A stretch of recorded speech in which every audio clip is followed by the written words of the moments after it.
Saludos amigos de su programa Principalmente. En el día de hoy su programa Principalmente se viste de gala con la presencia del licenciado Lucas Guzmán, quien viene a tratar con nosotros el tema de la Ley de Reestructuración y Liquidación Judicial de Empresas y Personas Comerciantes. Quédese con nosotros.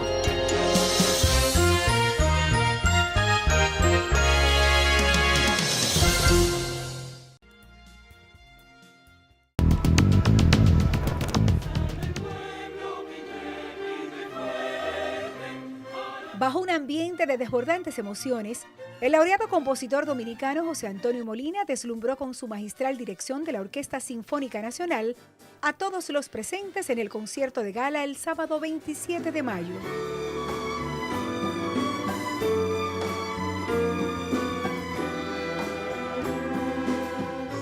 El evento sin precedentes fue auspiciado por el Congreso Nacional y el Patronato del Centro de los Héroes en conmemoración del bicentenario del natalicio de los fundadores de la patria, Juan Pablo Duarte, Matías Ramón Mella y Francisco del Rosario Sánchez, además de ser un regalo a las madres dominicanas.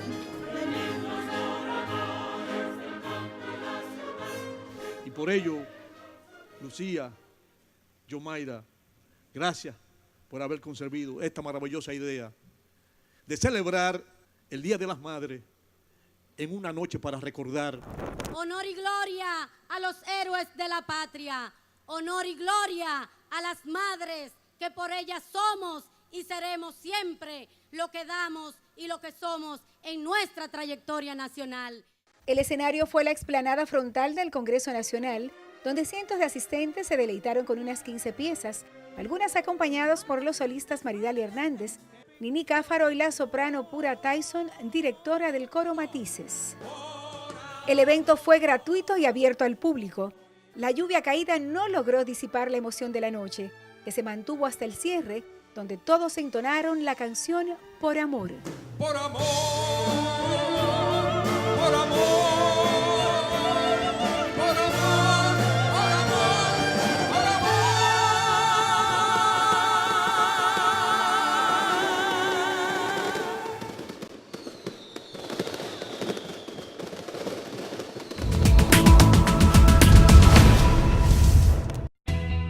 Desde el 1989, Seaboard se convierte en la primera generadora privada de energía de República Dominicana. En el 2012, reemplaza sus unidades de generación por la unidad Estrella del Mar 2, que opera con gas natural como combustible, armonizando con el medio ambiente y poniéndose a la vanguardia en la producción de energía limpia. Seaboard, comprometidos con la satisfacción de sus clientes, el desarrollo nacional y el medio ambiente.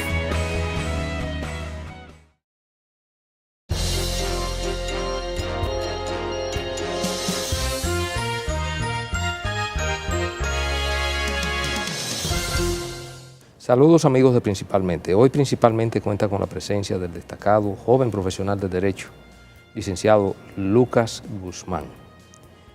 El profesor Lucas Guzmán, además de una dilatada experiencia profesional en los tribunales del país, con un amplio ejercicio, también tiene un ejercicio académico de muchos años en diferentes universidades. Ese ejercicio académico se ha centrado fundamentalmente en el derecho procesal civil, el derecho comercial y otras ramas del derecho. Pero hoy específicamente vamos a tratar con el profesor Lucas Gómez una ley novedosa, si se quiere, porque es una ley que se entra en vigencia en el año 2015. Tiene apenas unos 2 años de entrada en vigencia. Se trata de la ley 141-15 sobre reestructuración mercantil y otras hierbas aromáticas que la adaptará y se lo dirá en su momento el licenciado Lucas Gómez. Lucas Guzmán. Lucas, la verdad es que es un placer contar con tu presencia aquí, Principalmente, sobre todo porque este programa está compuesto por una gama intensa de público que tiene que ver con abogados, estudiantes de derecho, pero más que todo, el gran público, la gente del pueblo que sigue Principalmente, para hablarles sobre este aspecto tan importante que envuelve, vamos a decir, una de las partes fundamentales de la dinámica económica del país, porque tiene que ver con todo lo que mueve el negocio, es decir, las empresas, cómo funcionan, cómo se rigen en este momento después de que se promulgara esta ley tan importante que fuera de cámara tú nos decías que es una especie de código. Una especie de código que no choca con el viejo código de comercio, pero sí introduce novedades interesantes que es importante que los amigos televidentes principalmente conozcan. ¿En qué consiste, Lucas, todo este estos aspectos novedosos de esta ley y en qué medida introduce elementos desconocidos en la legislación dominicana y de dónde vienen esos trasplantes y en qué medida además pueden consolidar lo que sería la seguridad jurídica para el comercio en sentido general en República Dominicana? Bien, principalmente, muchas gracias Francisco, Edward, Radamés. La verdad que la ley 141-15 es el nacimiento de un nuevo feto, ¿no? de una nueva rama del derecho, una rama novedosa, es una especie de híbrido porque quizás se nutra del derecho comercial, pero tiene componentes de derecho público. Yo sé que a Francisco le apasiona y hasta le obsesiona. Pero la verdad es que la ley 141-15, aunque se promulgó en el 7 de agosto del 2015, no fue sino hasta el pasado mes de febrero, el 7 de febrero, cuando entró en vigencia. Y esa ley marca un antes y un después, porque habla de cómo se puede darle continuidad a las empresas y a los comerciantes que están pasando por una situación interina o quizás definitiva de cesación de pago, de liquidez, de insolvencia, y busca dos propósitos, que yo siempre le digo a esto, lo mejor de los dos mundos. Buscar que la empresa como agente económico, comunidad económica, siga nadando, que el negocio no se pierda, que los trabajadores no pierdan su trabajo y que todo el know-how de la empresa se perpetúe o continúe, pero también quiere desinteresar y honrar los créditos impagos de los acreedores. Pero en los acreedores tú tienes un sinnúmero de acreedores con perspectivas o yo diría que con visiones diferentes, porque un acreedor de créditos laborales no es lo mismo que un acreedor de un proveedor, un suplidor, o un acreedor garantizado, un acreedor quirografario desgarantizado. En fin, hay una serie de actores que gravitan en este ecosistema de este nuevo derecho que una pregunta sería cómo llamarle, ¿no? El derecho civil es ese derecho supletorio de las personas que compran casas, que alquilan, que se casan, se divorcian, pero este derecho es el derecho que no es el de quiebra, porque el concepto quiebra no existe ya en nuestro derecho. Este derecho podríamos llamarle derecho de la reestructuración mercantil y la liquidación judicial, el derecho que regula las situaciones de insolvencia comercial o el derecho concursal, que es el término iberoamericano. Pero la verdad es que la ley prácticamente lo que hace es derogar la ley 4582, es la ley que establecía una tentativa de quiebra previa a toda demanda de quiebra, y el Código de Comercio, de una manera muy vetusta, muy parca, muy lacónica, trataba de regular. Pero fíjate que el Código de Comercio no establecía la posibilidad de una reestructuración monitoreada judicial ni legalmente siquiera, porque el Código de Comercio establecía la demanda de quiebra como una acción nominada, con sus propios presupuestos, con su propia fisonomía procesal, pero no menos cierto es que desde el punto de vista judicial no teníamos un procedimiento especial destinado a garantizar la conservación de los agentes productivos, y la verdad es que la situación de cesación de pago es inevitable cuando se trata de emprendimientos, cuando se trata del riesgo inherente a hacer actividades comerciales. Entonces la ley, el solo hecho de tener la ley es un respiro, es oxígeno, pero la verdad es que tenemos el gran desafío de implementarla. uno siempre piensa esa realidad teórica, esa realidad legislativa, y ahora la situación de facto de que tenemos que remangarnos, los actores, y tratar de implementar lo que dice la ley, porque la ley, darle una lectura, a lo mejor un abogado no la vaya a entender completamente, porque esto es una ley multidisciplinar, esto es una ley que transversaliza no solamente el derecho, porque tiene ramificaciones penales, laborales, internacionales, y yo creo que la propia ley va a tener el desafío de superar las embestidas de acciones directas de inconstitucionalidad, porque la ley trata aspectos donde hay mucha tensión, donde hay mucha sensibilidad, porque el acreedor quiere que le paguen, el deudor o no quiere pagar, o quiere pagar poco, o quiere pagar cuando quiera o cuando pueda. O sea que aquí tenemos una situación bien engorrosa e indeseada, pero yo creo que por lo menos el primer paso lo hemos superado, que hemos roto el paradigma de la quiebra, que suena feo, ¿no? Cuando uno piensa en quiebra, uno piensa en un bolsillo vacío, una persona llorando, una persona que fracasó, y una situación de insolvencia que se pueda amparar en esta ley no es una situación de un fracasado, es sencillamente la fluctuación del dinero, que sube y baja, y uno siempre quiere que estemos de luna de miel, que el cuento sea de hada madrina, donde hay un príncipe azul, pero la realidad económica es que estas situaciones de dificultad económica son inevitables, siempre van a ocurrir aquí y en cualquier sociedad civilizada. Digo que es transversalizada porque aquí los abogados necesitamos la pericia de contadores, de economistas, de financieros, de administradores. Y esto es una ley que quizá un abogado como yo, quizás no sea la voz más autorizada para hablar de ella, sino una persona más sensible o más afín a áreas económicas, porque a final de cuentas el impacto que tiene esta ley más que jurídico es un impacto verdaderamente económico. Quería preguntarte, Lucas, varias preguntas en una sola, pero más que para mí, para nuestra selecta audiencia. ¿Por qué es importante que el procedimiento de la reestructuración mercantil agrupe a todos los acreedores y que ninguno pueda cobrar por su lado? ¿Cuál es ese interés? ¿Y qué impacto tiene esta mecánica sobre las posibilidades de que los deudores se insolventen de manera fraudulenta en perjuicio de esos acreedores?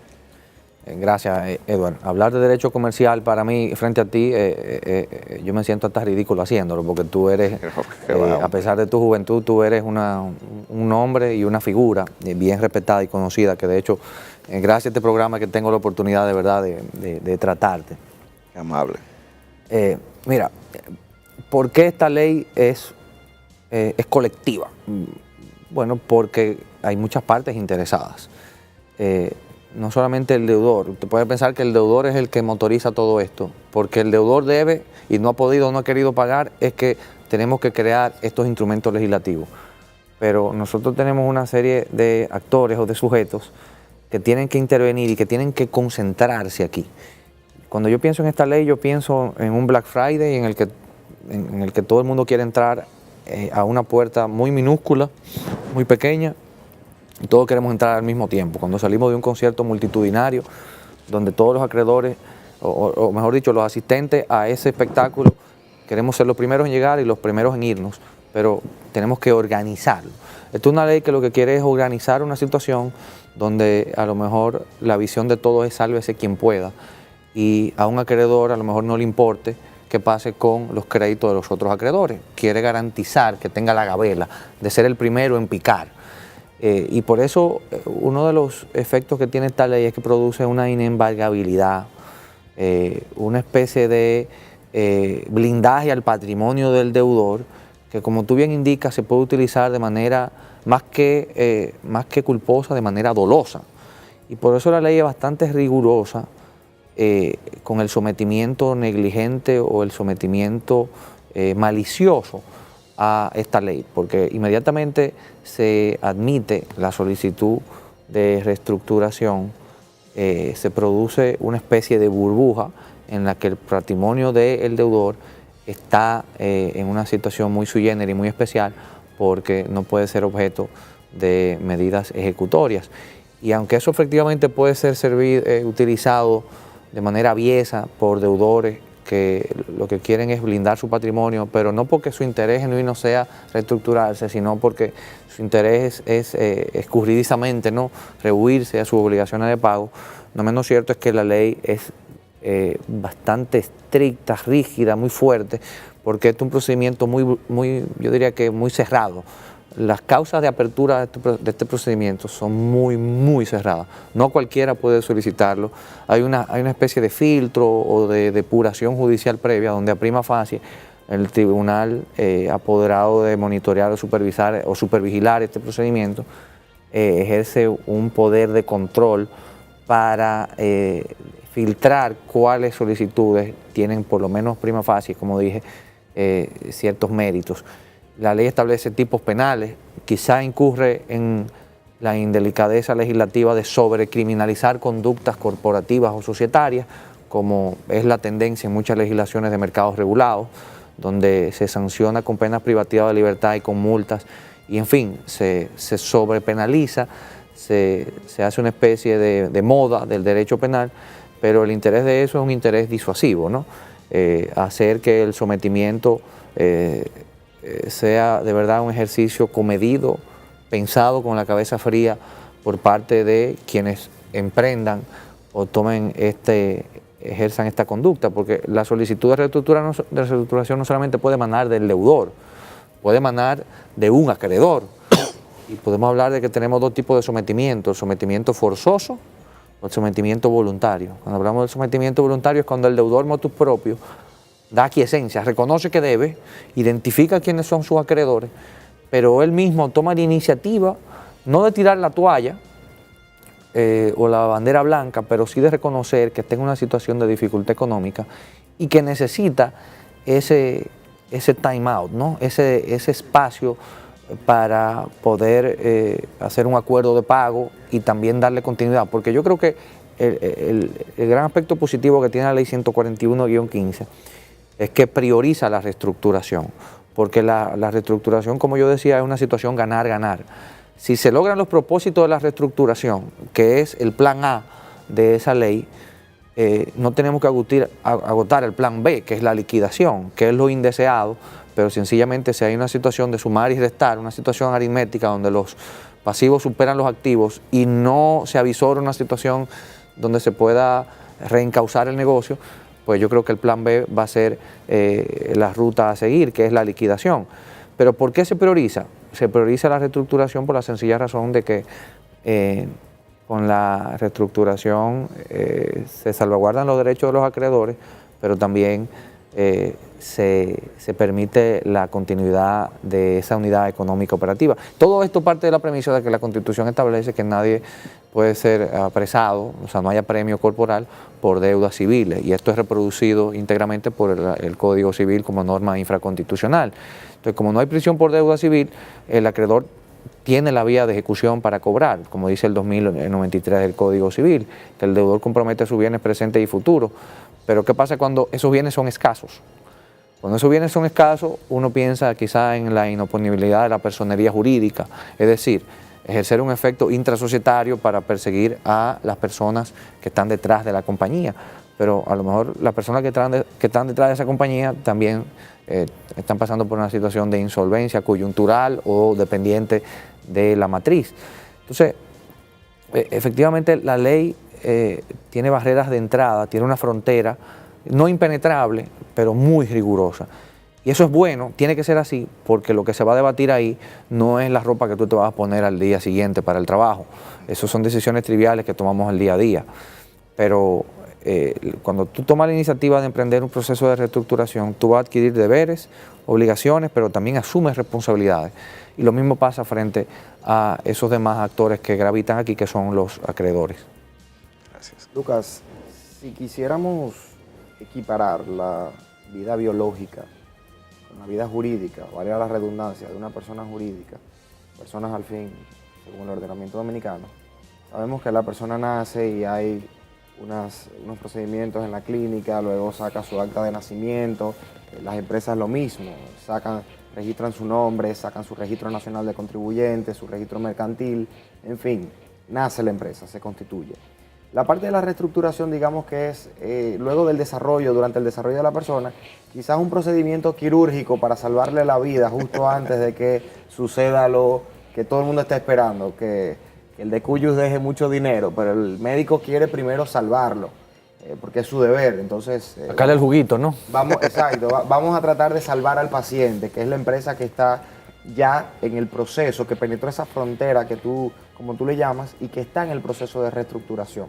La ley es muy amplia y puede tener una cantidad de detalles que no nos daría el tiempo hoy para verlo, pero si quisiéramos hacer de este proceso quirúrgico para reestructurar una empresa un mapa conceptual para tener una idea más o menos, grosso modo, de cuál es el proceso para ya aceptar, o bueno, sería interesante desde antes de poder acogerse a la reestructuración contemplada en la ley, ¿cuál sería quizás las etapas principales de este proceso antes de llegar al momento ya de la apertura de la sucesión? Una pregunta bien didáctica, ¿no? Bueno, yo diría que la concepción o el nacimiento del feto, del bebé, tiene que ser el proceso o la etapa o la fase que se llama la conciliación. Vamos a llamarle 3 etapas: la verificación, la conciliación y la liquidación. Con la verificación y la conciliación lo que buscamos es aprobar un plan. El plan es quizá el objetivo con el cual se quiere arribar con la verificación y la conciliación. Con la verificación se tiene un contacto inicial con la empresa, con el comerciante, porque la ley no solamente regula a las empresas como personas jurídicas o morales, sino también que toca o regula a las personas naturales o físicas que hacen del comercio su actividad habitual. Con la verificación y la conciliación estamos hablando de que esas son las 2 etapas que constituyen a su vez el proceso de reestructuración. Y el proceso de reestructuración es supervisado directamente por un tribunal.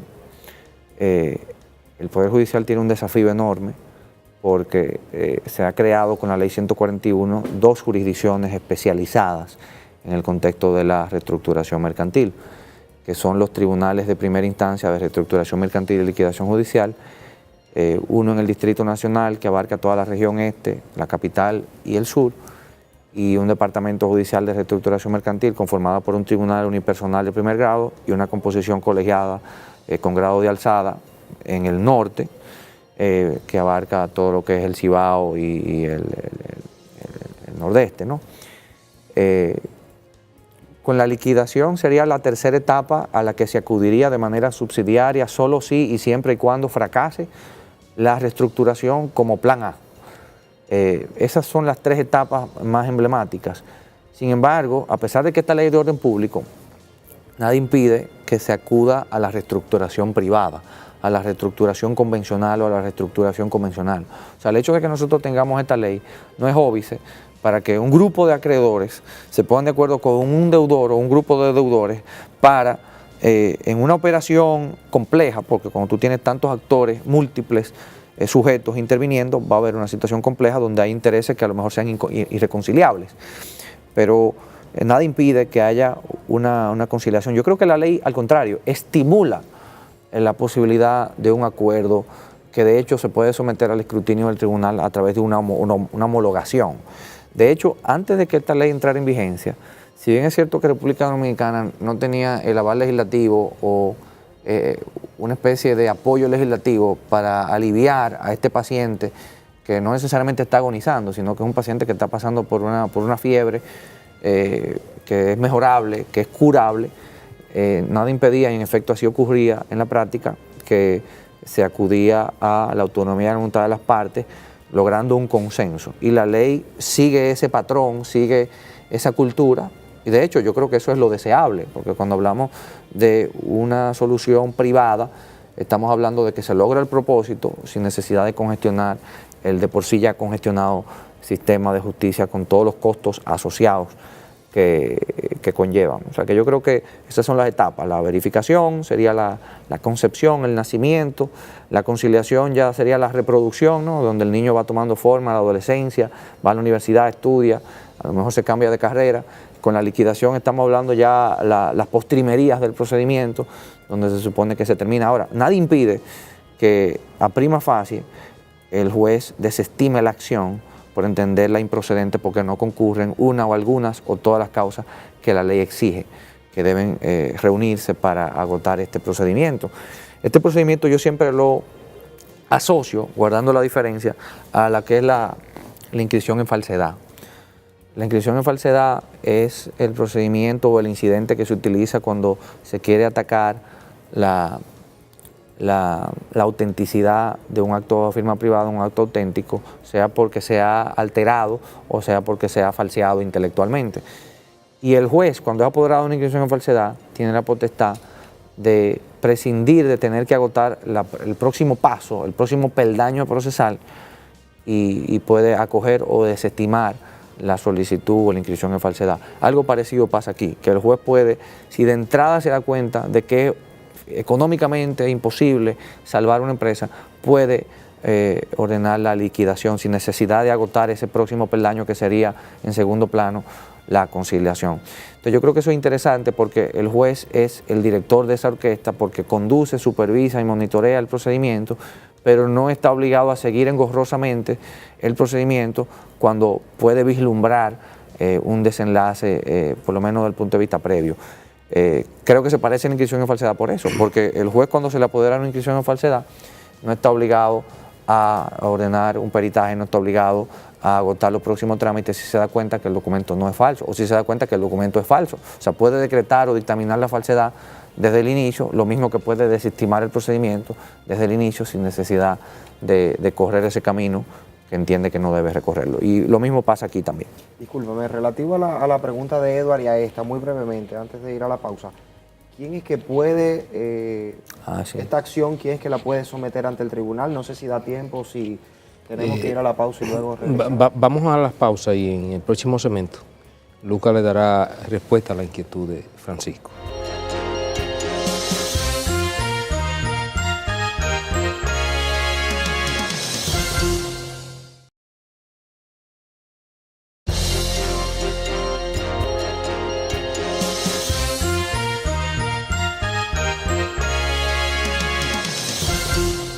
Seguimos, amigos, principalmente hoy con la presencia del licenciado Lucas Guzmán. En el segmento anterior, Francisco planteaba una inquietud sobre quiénes son los que tienen calidad para interponer la acción solicitando el proceso de reestructuración a favor de una empresa determinada o de una persona comerciante. Bueno, los que tienen la legitimación activa, evidentemente, en primer lugar, tiene que ser el deudor, el que se reconoce como tal y el que tiene el interés de que su empresa se pueda, que entiende que su negocio es potable y que se puede potencializar. Y en segundo lugar están los acreedores. Una pregunta que siempre se hace respecto a los acreedores es que si el crédito del acreedor tiene que estar consignado en un título ejecutorio, o sea, tiene que tener una sentencia, tiene que tener un pagaré notarial, tiene que tener un laudo arbitral, tiene que tener algún documento oficial que reconozca que su crédito es cierto, líquido y exigible. Y la realidad de las cosas es que no. O sea, un acreedor en germen, como aquel que se beneficia de un acto de firma privada, de una promesa, de un reconocimiento de deuda, puede emprender este procedimiento. Lógicamente no es cualquier acreedor. Se trata de un crédito que tenga por lo menos 90 días de morosidad, establece un monto de 10 millones de pesos para poder optar por este procedimiento. Lógicamente, en caso de que no se pueda acceder por el tema de monto, la ley establece un procedimiento abreviado, ¿no?, que disminuye todos los trámites procesales en caso de que el crédito, la creencia, como le llama la ley, no exceda o no llegue a los 10 millones de pesos. Pero no tiene que haber muchos acreedores. Con el solo hecho de que haya un acreedor ya es suficiente. Y si varios acreedores se reúnen y la suma de sus acreencias hacen sobre el monto mínimo de los 10 millones de pesos, ¿podría considerarse entonces en ese contexto? Sí, porque la ley, si bien es cierto que es rigurosa, tampoco es una ley torpe. La ley reconoce situaciones, por ejemplo, como que el acreedor que somete la solicitud tiene que depositar una certificación de la renta, ¿no?, de la Dirección General de Impuestos Internos, que acredite que está al día en sus obligaciones fiscales. Y yo sé que es una de las posiciones más controversiales que tiene la ley, porque se está mezclando la gimnasia con la magnesia. Porque si a mí me deben dinero, ¿qué le importa al tribunal, qué le importa al deudor que yo soy un ciudadano fiscalmente disciplinado o responsable? Pero yo creo que la ley lo que trata es de incentivar la formalización y la disciplina fiscal. Una discusión interesantísima gira en torno al contribuyente que tiene un litigio con la renta. Es una situación que no está prevista o anticipada por la ley, de que, bueno, yo entiendo que no debo, pero la renta ha iniciado un procedimiento de determinación o una gestión de cobro del impuesto, pero yo también tengo un deudor al cual pues, voy a optar por someter el procedimiento de reestructuración. Si pido la certificación no me la van a dar. Entonces puede el juez matizar un poco ese requisito, esa condición que aparentemente la ley lo ve como blanco y negro. Yo creo que hay un párrafo de la ley, creo que el artículo 29, que te dice que el juez, si bien es cierto que tiene que hacer una especie de checklist, una palomita de cada uno de los supuestos, el juez tiene la discrecionalidad de prescindir de uno o alguno de esos supuestos para darle admisibilidad al procedimiento, y esa discusión siempre va a ser interesante. Creo que es controversial porque el acreedor que someta la solicitud es al único que se le va a pedir la bendita certificación de estar al día con la renta, pero entonces los demás acreedores que se monten en el vagón no tienen que depositar esa certificación. O sea que es un poquito injusto de que el primero que tome el botín, o sea, el primero que tire la pelota, el que tire la piedra, es el que se le pide desnudarse fiscalmente, y a los demás no. Entonces, son discusiones interesantes que evidentemente responden a una necesidad. El legislador no me parece que fue displicente de pedir por pedir, de hacer un ritual, sino que tiene una justificación, una razón de ser. Habría que ver qué tan flexible, qué tan riguroso van a ser los tribunales al momento de exigir estos requisitos. Por ejemplo, al día de hoy estamos ante una reestructura, un procedimiento, una ley que tiene más de 2 meses de vigencia, pero que solamente se ha sometido un solo procedimiento. Tanto en Santiago como aquí en el distrito se ha sometido una solicitud. Y esa solicitud precisamente que se hizo en el mes de abril, una de las razones por las cuales fue descartada de plano por el tribunal fue el hecho de que no se aportó esa certificación. O sea que... Ahora hay un tema de constitucionalidad evidente por el tema del acceso a la justicia, pero sí, ya tú nos dirás más adelante. Lucas, se plantea este problema de una empresa entra en crisis, una situación económica de insolvencia, pero es una empresa que con una trayectoria que ha cumplido siempre de manera religiosa, con el pago de sus impuestos, pero por una situación dada, puede ser que el ejercicio comercial de ella enfrente problemas hasta por variables económicas que pueden presentarse en el país, y que esas variables económicas de una u otra manera perjudiquen la actividad que se dedique a esa empresa. No prevé la ley algún tipo de mecanismo en que el Estado pueda de una u otra manera acudir vamos a decir, en ayuda, en auxilio de esa empresa para de manera momentánea solventar la misma. No, sería como una especie de subvención estatal, ¿no? Ante una situación de... Por ejemplo, fíjate, cuando surgió la crisis financiera del año 2008, el presidente de los Estados Unidos, por ejemplo, Barack Obama, ante la situación de casi de quiebra que presentaron algunas empresas, por ejemplo, automotriz e incluso empresas financieras, el Estado norteamericano salió en auxilio de esa empresa para evitar el colapso total de esas empresas, incluso invirtió grandes, cuantiosas sumas de dinero. No se puede dar una situación similar, la ley no lo prevé. No, la ley no lo anticipa, y no me parece que deba cometer esa injerencia. Yo le llamaría una injerencia legislativa o una sobreregulación legislativa, porque nada impide que el Estado haga esa especie de medida de salvaguarda excepcional, pero la verdad que anticipar eso sería abrir una caja de Pandora, ¿no?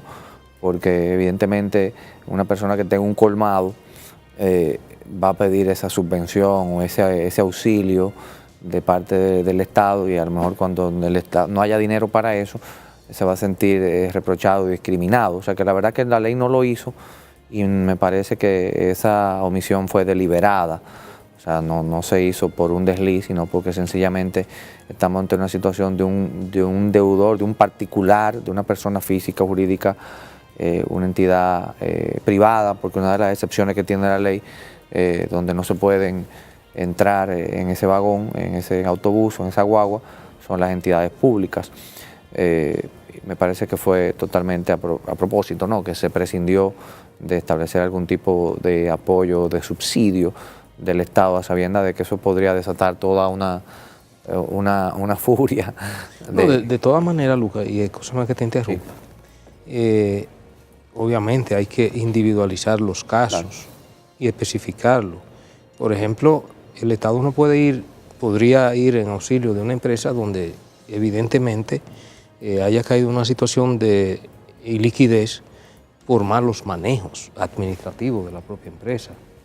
Entonces, cuando, por ejemplo, una empresa se ha manejado de manera impecable, pago de todas sus tributaciones, administrativamente bien, no ha habido desvío, no ha habido malas prácticas comerciales, mercantiles, malo manejo administrativo, y que todo ha sido impecable, pero lamentablemente por una situación exógena se ve en una situación de iliquidez que pone en juego, vamos a suponer, que tenga 2.000, 3.000 empleados, y que esa gente puedan ser despedidos y mandados a la calle.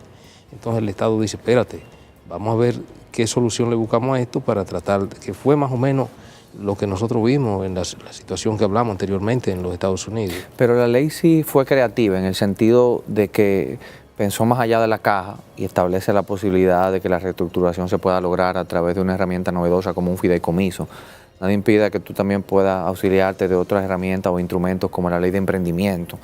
O sea, la ley de por sí lo que quiere es garantizar el auxilio del deudor y de los acreedores, pero nadie impide que fuera del contexto de esa ley venga la mano amiga del Estado a apoyar a ciertas situaciones, porque como usted bien indica, pueden haber situaciones extraordinarias, indeseadas, pero excepcionales, ¿no?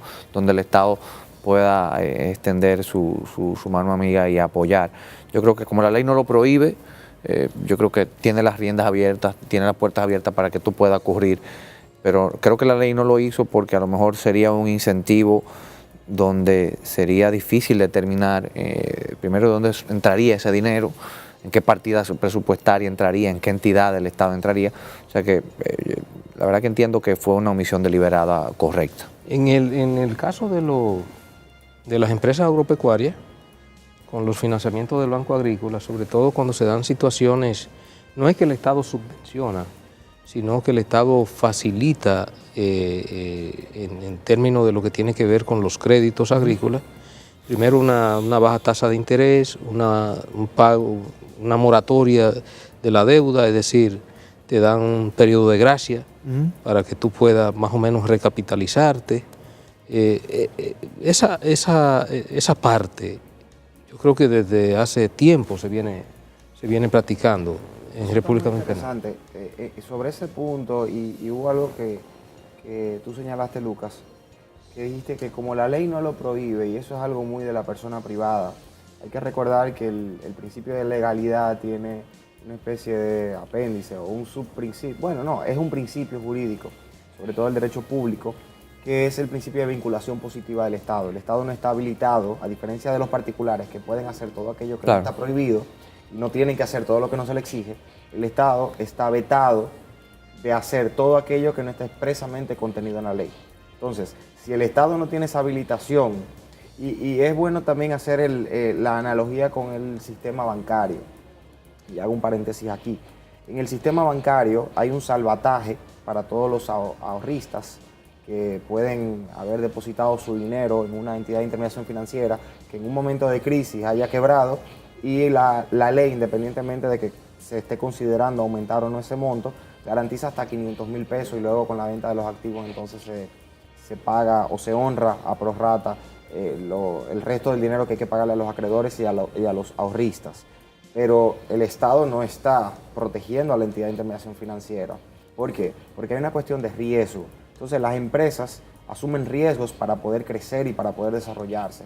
Si esta ley, es una opinión muy particular y la comparto con otros abogados que he oído expresándola, si la ley se compromete a salvar a determinadas empresas por un monto, por un periodo de tiempo, por una cantidad de años trabajando de tal o cual forma, honrando los tributos, estaríamos entonces fomentando unas prácticas riesgosas por parte de las empresas privadas en la República Dominicana, donde dirán, bueno, si yo me arriesgo y estoy en una posición donde puedo llegar a quebrar, el Estado me va a salvar. Y como salvó a aquella empresa, claro, yo estoy en una posición similar o mejor, me va a tener que salvar a mí. Entonces vamos a crear unos niveles de riesgo muy altos en el empresariado dominicano que quizás el Estado no va a estar en condiciones de asumir. Camarada, usted sabe que ya eso sería un Estado socialista, ¿verdad? Entonces eso no se trata de eso, ¿verdad? ¿Qué dice usted, profesor? No, a mí me llamó la atención lo que dice Ramés del plazo de gracia, ¿no? Porque la ley, una de las cosas que anticipa es la posibilidad o la obligatoriedad de suspender las gestiones de cobro, precisamente para darle un respiro al deudor. O sea, ese respiro, ese plazo de gracia, que si bien es cierto que está positivizado, ¿no?, en el Código Civil, es una especie de plazo de gracia sui generis, porque la ley establece en qué momento se produce la cesación de las persecuciones crediticias por parte de los acreedores, precisamente para tratar de aliviar un poco o descongestionar un poco la carga del deudor, para permitir que el negocio continúe operando y en ese trajín se pueda arribar a un plan.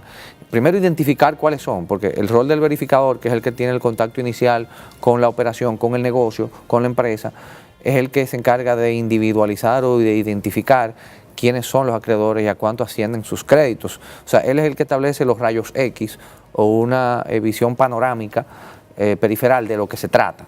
Y él es que va a rendir una especie de estado de cuenta para determinar la real situación objetivamente financiera de la empresa. Entonces yo creo que ese plazo de gracia lo tiene la ley, no le llama plazo de gracia como esa estructura que tiene en el 2244 del Código Civil, creo, pero sí establece la cesación o la imposibilidad de continuar los procedimientos de ejecución. Y ahí yo quiero hacer un paréntesis, como decía Francisco ahorita. Mucho se ha hablado del desafío que tienen los tribunales de crear una jurisdicción en un momento en el Poder Judicial está clamando por más presupuesto. Tiene recursos. Entonces, en esta situación coyunturalmente precaria que tiene el Poder Judicial, y espero que sea provisional,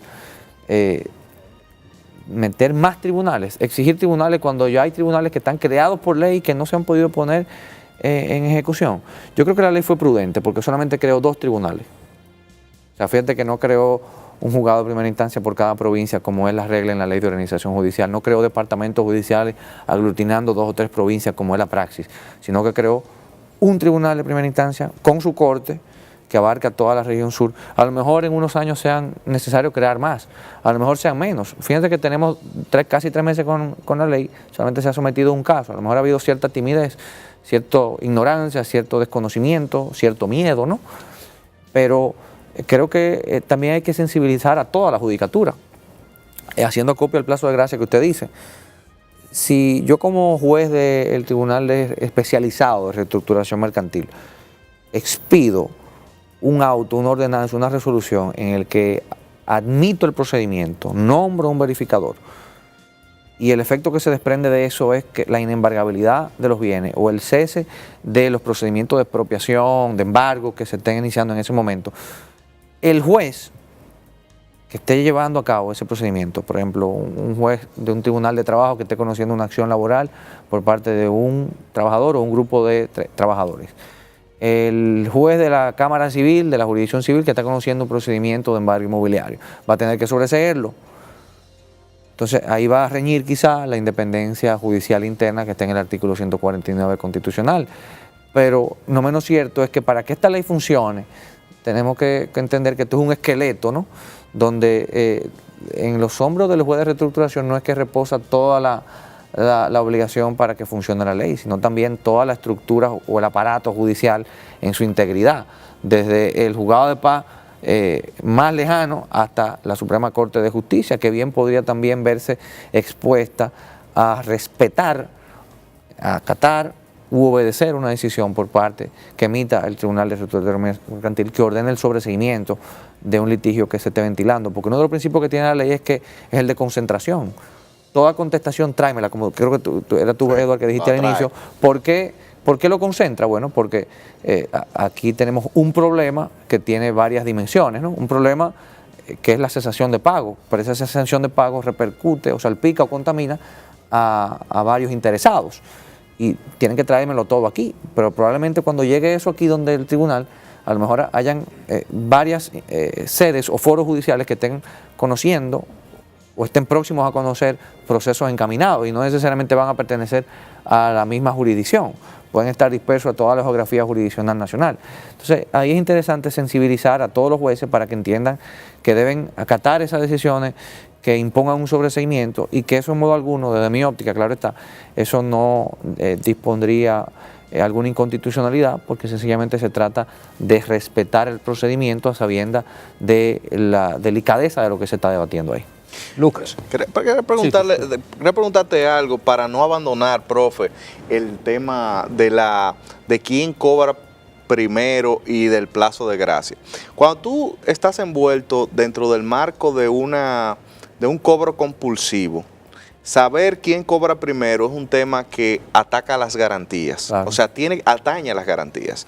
Es decir, hay que ver la extensión y la base material de cada garantía, convencional, legal, judicial. Entonces, quería preguntarte, sabiendo que normalmente hemos repetido a la saciedad que los créditos que tienen un privilegio más potente son los del Estado y de los municipios, ¿qué tratamiento le da la ley 141.15? ¿Quién cobra primero entre todos los acreedores que participen de un proceso de reestructuración mercantil? Sí, el orden es importante porque todo el mundo quiere ser el primero y nadie quiere ser el último, ¿no? Pero la verdad es que la ley establece una especie de orden de quién debe cobrar primero y quizá ahí se tocan las fibras más sensibles de los beneficiarios y sobre todo los perjudicados de estos órdenes que establece la ley, porque contrario a la tendencia, la ley no siguió la tendencia de que el Estado debe cobrar primero, sino que no le dio ese orden tradicionalmente prioritario que tiene el Estado. La verdad es que la ley en uno de sus artículos establece el orden que debe seguirse para desinteresar primero, pero nada impide que fuera de ese orden, las partes al momento de aprobar el plan, se pueda estipular una disposición contraria a lo que diga la ley para ir desinteresando a los acreedores, por ejemplo, que tengan un monto menos relevante, menos impactante, para que se puedan ensanchar en el tiempo o alargar en el tiempo aquellos acreedores que tengan un crédito mucho más importante, ¿no? Más relevante desde el punto de vista económico. Pero la ley sí establece esa escalera para determinar quién cobra primero y así sucesivamente. ¿Para ti se deroga entonces para los comerciantes ese orden, ese escalafón de los privilegios de los créditos? No creo, porque esto es una ley especial. Esto es una ley especial que no deroga cualquier disposición general anterior. Ahora, tú has desatado toda una discusión fugaz y una discusión interesantísima. Me gustaría escuchar qué diría mi amigo Napoleón Esteves en su obra claro. Del derecho de las seguridades del crédito, pero creo que no, indiscutiblemente aquí se está hablando de un orden en el contexto de un procedimiento de reestructuración, no ese orden tradicional que está en el Código Civil y en leyes dispersas. Lucas, ya hay muchas empresas en República Dominicana que cotizan en bolsa. Ya está el mercado bursátil, es decir, tú puedes comprar acciones que se ponen en venta a través del mercado de bolsa de valores. Esas empresas que cotizan en bolsas, ¿existe algún tipo de modalidad o discrecionalidad en la ley que tienda a proteger a aquellos inversionistas que de una u otra manera acuden a la bolsa y dicen, bueno, X empresa está vendiendo acciones, la compro, pero sucede que esa empresa entra en una situación de liquidez, ¿no? De crisis? ¿Cómo se protegen ese tipo de inversionistas que invierte en compra de acciones? La ley tiene 3 exclusiones fundamentales, ¿no? 3 troncos estructurales de exclusión, ¿no? La primera, como decía Francisco... ¿Cómo se considera ese crédito en el sentido del privilegio? De si ese accionista ya se convierte en accionista desde el mismo momento que adquiere, ¿cómo puede privilegiarse ese crédito con relación a otros tipos de creencias que pueda tener la empresa que no necesariamente esté vinculados al negocio de la bolsa? La ley excluye a las entidades estatales, a las entidades de intermediación financiera y también a todo lo que tiene que ver con el mercado bursátil, la ley 1900.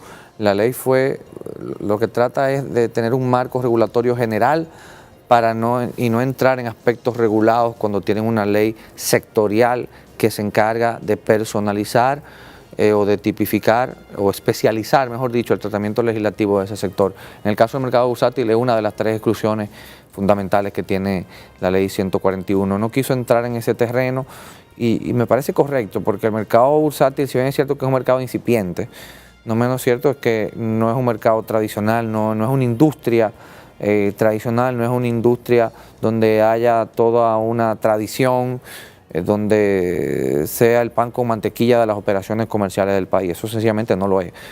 Quizás en otras jurisdicciones eso es tan normal como respirar, pero en República Dominicana no hemos llegado ahí. Está incipiente. Definitivamente. Pero sí tiene carácter supletorio ante estos mercados y estos comercios que tienen sus leyes sectoriales, sus leyes especiales, me imagino. Exacto, esto es el código, no de bancarrota como en Estados Unidos, el Bankruptcy Code, pero sí es una ley que regula a modo general, a modo global y universal todas las situaciones de insolvencia. Y esos principios sí podrían servir de insumo en ausencia de una disposición especial de esos mercados especiales. Lucas, vamos a aprovechar para hacer una última pausa. En el próximo segmento vamos a seguir hablando de este y otro tema de sumo interés.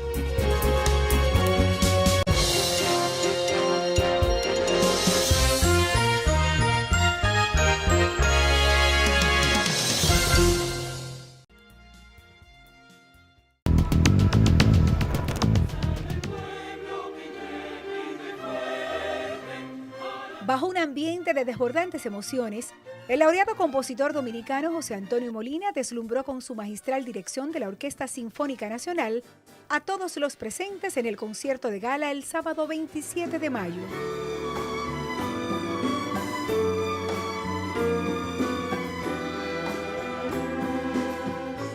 El evento sin precedentes fue auspiciado por el Congreso Nacional y el Patronato del Centro de los Héroes en conmemoración del bicentenario del natalicio de los fundadores de la patria, Juan Pablo Duarte, Matías Ramón Mella y Francisco del Rosario Sánchez, además de ser un regalo a las madres dominicanas.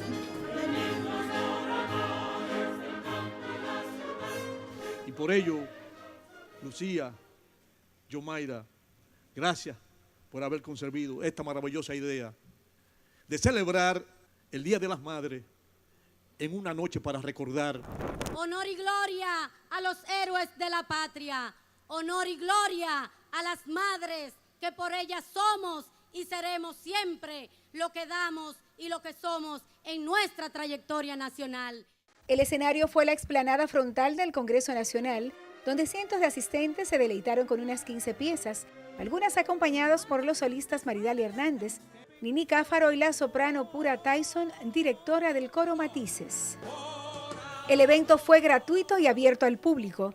La lluvia caída no logró disipar la emoción de la noche, que se mantuvo hasta el cierre, donde todos entonaron la canción Por Amor. Por amor, por amor, por amor, por amor, por amor.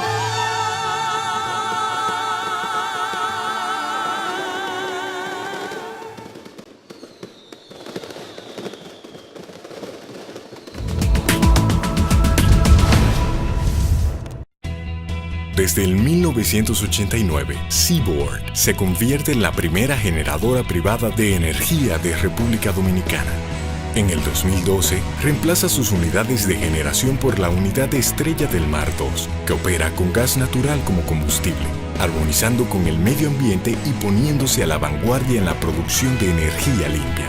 Seaboard, comprometidos con la satisfacción de sus clientes, el desarrollo nacional y el medio ambiente.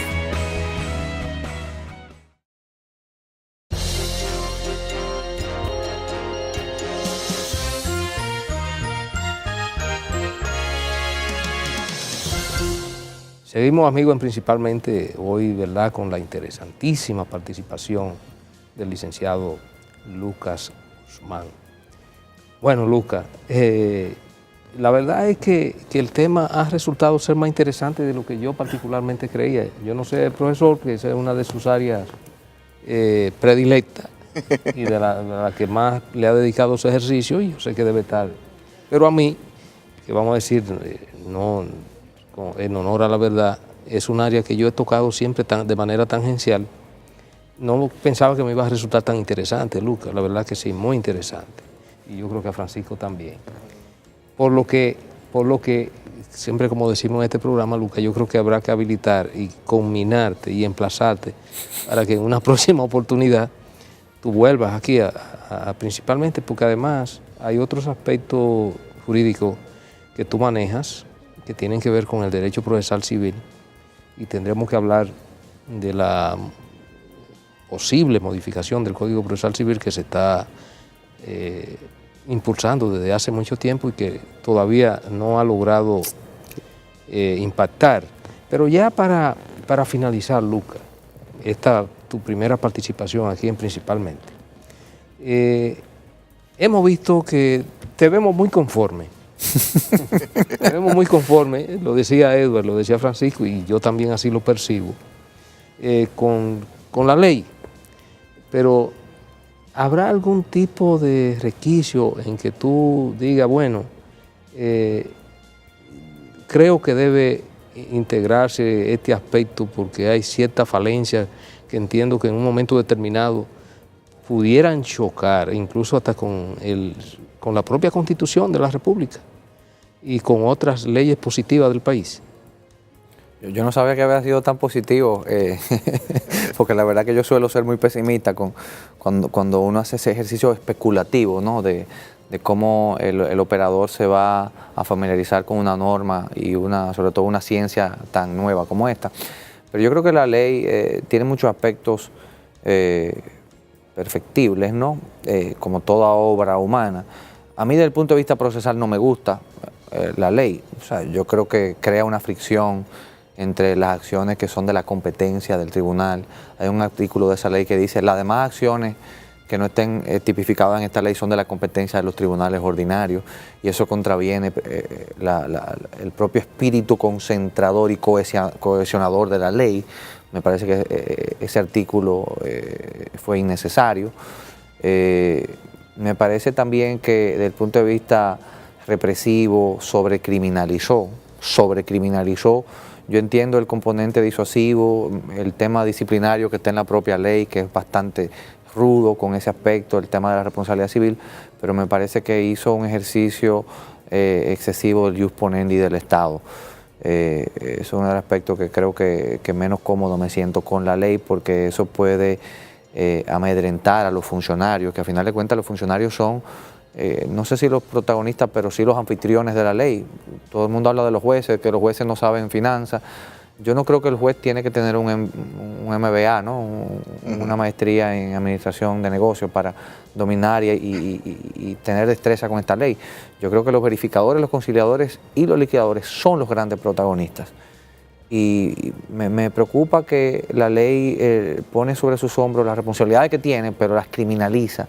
Y en un medio como este se puede prestar a acciones tendentes a precisamente presionar y amedrentar y hacer que cesen en sus cargos con el solo interés de sustraerse de un proceso penal.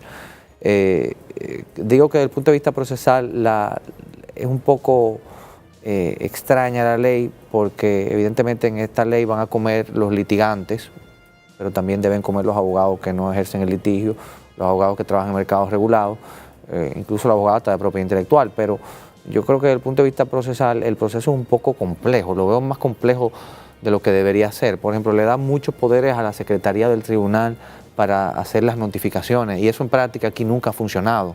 Si no, pregúntenle al Código de Trabajo, que dice que la demanda la debe notificar el Tribunal de Trabajo, y en práctica eso no pasa, y la jurisprudencia de la Suprema Corte de Justicia dice que el hecho de que esa obligación sea del tribunal no exime a la parte interesada de hacerlo. Miren el Contredí en materia civil, que la citación la hace el secretario del tribunal por carta con acuso de recibo, y en práctica eso no ocurre así. Entonces yo creo que la ley no fue, no aterrizó, no domesticó, no folclorizó lo que realmente pasa en nuestros tribunales.